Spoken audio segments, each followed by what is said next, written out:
அவங்க கடைசி நிமிஷத்தை கண்ணால் பார்த்தது நான் தான். அவங்க வீட்டில் கூட யாருமே பார்க்கல, அவங்க வீட்டுக்கார் கூட பார்க்கல. அவளோட கடைசி நிமிஷம் அவள் தொங்கிக்கிட்டு இருக்கத கண்ணால் பார்த்தது நான் தான். அதுலேருந்து நான் எப்படி வெளியே வரப்போறேன்னே தெரியாமல் இருக்க ஒரு சுச்சுவேஷனில் நீங்கள் கொச்சமாக போடுற மெசேஜ் கமெண்ட்டு வந்து என்னை ரொம்ப வருத்தப்பட வைக்குது, என்னை ரொம்ப வேதனைக்குள்ளாக்குது. போட்ட ஒரு வீடியோவுக்கு கீழே கொச்சமாக பேசி அவங்கள தப்பாக பேசுகிறதும், அவங்களுக்காக கூட இருக்க என்ன தப்பாக பேசுகிறதும். நானும் ஒரு பொண்ணுங்க, எனக்கும் ஒரு ஃபேமிலி இருக்குது, எனக்கு ஒரு குடும்பம் இருக்குது, எனக்கு ஒரு 5 வயசுல குழந்தை இருக்குது.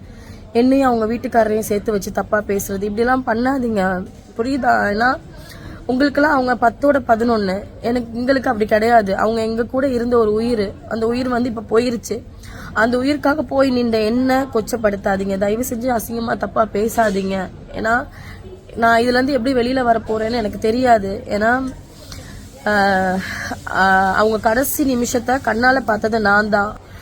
நான் மென்டலி ரொம்ப டிஸ்டர்பாக இருக்கேன். ஏன்னா இந்த மாதிரி ஒரு இன்சிடென்ட்டை நான் பார்த்ததே இல்லை.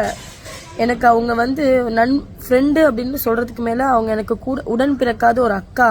அவங்களுக்காக தான் நான் போய் நின்றேன். நான் எதை பற்றியும் யோசிக்கலை, கேஸை பற்றி யோசிக்கலை, வரப்போகிற பிரச்சனையை பற்றி யோசிக்கல. எனக்கு அவங்க ஒரு உயிர், என் கூட பழகுன, நான் நல்லா இருக்கணும் அப்படின்னு நினச்ச ஒரு உயிர். அவங்க எல்லாமே பண்ணும்போது நீங்களாம் இப்படி பேசுறதை கேட்கும்போது ரொம்ப கஷ்டமா இருக்கு. தயவு செஞ்சு இந்த மாதிரி பண்ணாதீங்க, பேசாதீங்க. கையல் சீரியல்ல நடித்துட்டு வந்த சுபாஷினி ரீசெண்டா தற்கொலை செய்து உயிரிழந்தாங்க.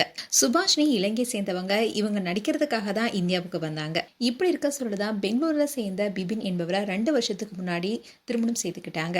இவங்களுடைய திருமணம் பெற்றோர்களால பார்க்கப்பட்ட அரேஞ்ச் மேரேஜ் தான். திருமணத்துக்கு அப்புறமா பெங்களூர்லயே வச்சுட்டு வந்தாங்க சுபாஷினி. ஆனா ஷூட்டிங்காக சென்னையில வந்து தங்கி நடிச்சிட்டு வந்தாங்க. இந்நிலையில தான் சுபாஷினி ஷூட்டிங்லாம் முடிச்சுட்டு நைட்டு அவங்களுடைய கணவருடன் வீடியோ கால்ல பேசியிருக்காங்க.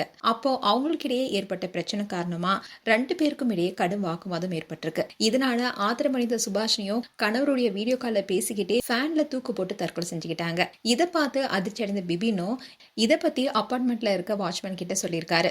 வாட்ச்மேனும் வந்து கதவை தட்ட சுபாஷினி கதவை திறக்கல. இப்படி இருக்க சொல்லதான் உயிரிழந்துட்டாங்க. இந்நிலைதான் இவங்களுடைய நெருங்கிய தோழியான அன்னம் சீரியல் நடித்திட்டு வர சஹானா இன்னைக்கு ஒரு வீடியோ ஷேர் பண்ணிருக்காங்க. அந்த வீடியோல சுபாஷினியோடைய இறுதி சடங்கு குறித்தும் அதோட தன்னையும் சுபாஷினியுடைய கணவரையும் சேர்த்து தவறாக பேசுறதாகவும், அதுவும் இந்த மாதிரியான சூழ்நிலையில் கூட இப்படி தவறா பேசுறாங்கன்னு ரொம்பவே காட்டமா ஒரு வீடியோவை ஷேர் பண்ணிருக்காங்க. இந்த வீடியோ தான் இப்போ சோஷியல் மீடியால வைரல் ஆயிட்டு வருது. சுபாஷினி வந்து 5ஆம் தேதி நைட்டு வந்து இறந்துட்டாங்க. சரி, இப்போ அவங்களோட பாடி வந்து எங்கே வைக்கிறீங்க அப்படின்னு இந்தியாவில் இருக்க எல்லாருமே கேட்டீங்க. இந்தியாவில் இருக்க அவங்களோட ஃப்ரெண்ட்ஸ் மாதிரி பழகின ஃபேமிலி எல்லாருமே கேட்டீங்க அவங்களோட பாடி எங்கே வைக்கிறீங்கன்னு. அவங்க பாடி வந்து ஸ்ரீலங்கா கொண்டு போகிறோம். இப்போ ஏர்போர்ட்டில் இருக்கோம். ஏர்போர்ட் வந்தாச்சு, 10 மணி ஃப்ளைட்டு. ஸோ ஏர்போர்ட்டில் இருக்கோம். இங்கே அவங்களோட ஃபியூனரல் வைக்க முடியலை. ஏன்னா அவங்களோட ஃபேமிலி எல்லாமே அங்கே இருக்கனால ரிக்வஸ்ட் பண்ணியிருக்காங்க அங்கே வர சொல்லி. ஸோ பாடியை வந்து இப்போ கொண்டு போகிறோம். 10 o'clock ஸ்ரீலங்கன் ஏர்லைன்ஸ் ஃப்ளைட்டில் வந்து இப்போ கொண்டு போகிறோம். அவங்க பாடி இங்கே வந்துருச்சு. அவங்க ஹஸ்பண்ட் எல்லாருமே இருக்கோம், கிளம்பியாச்சு. அண்டு ஸ்ரீலங்காவில் இருக்கவங்களுக்கு வந்து நான் சொல்கிறேன், இவங்களோட பாடி வந்து அவங்களோட அம்மா வீட்டில் ஸ்ரீலங்காவில் ஜாயலையில் வந்து வைக்க போகிறாங்க. ஸோ மேபி இன்னைக்கு ஈவினிங் வந்து அவங்களோட பாடியை நீங்கள் எல்லாம் வந்து பார்க்கலாம். கடைசியாக அவங்க ஃபேஸை நீங்கள் எல்லோரும் வந்து பார்க்கலாம்.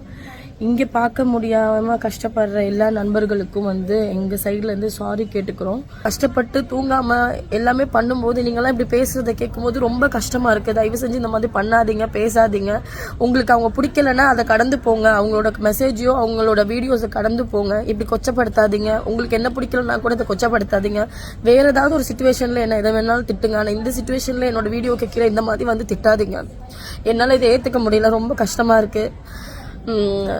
ஸோ எங்களுக்கு சப்போர்ட்டிவாக இருக்க எல்லாருக்கும் ரொம்ப தேங்க்ஸ். ஸோ இன்னைக்கு ஈவினிங் வந்து கண்டிப்பாக சுபாக்காவோட பாடியை நீங்கள் எல்லாம் ஸ்ரீலங்காவில் இருக்கவங்க, அவங்கள பற்றி கவலைப்படுறவங்க, அவங்கள நேசிக்கிறவங்க வந்து நீங்கள் எல்லாம் பார்க்கலாம். மேலும் உங்களுடைய கருத்துக்களை கமெண்ட் செக்ஷன் சொல்லுங்கள். இது போன்ற வீடியோஸை பார்க்க நியூஸ் தமிழ் கிட்ஸ் எல்லாம் சப்ஸ்கிரைப் பண்ணுங்கள். மறக்காமல் நோட்டிஃபிகேஷன் மட்டும் தான் கிளிக் பண்ணுங்கள்.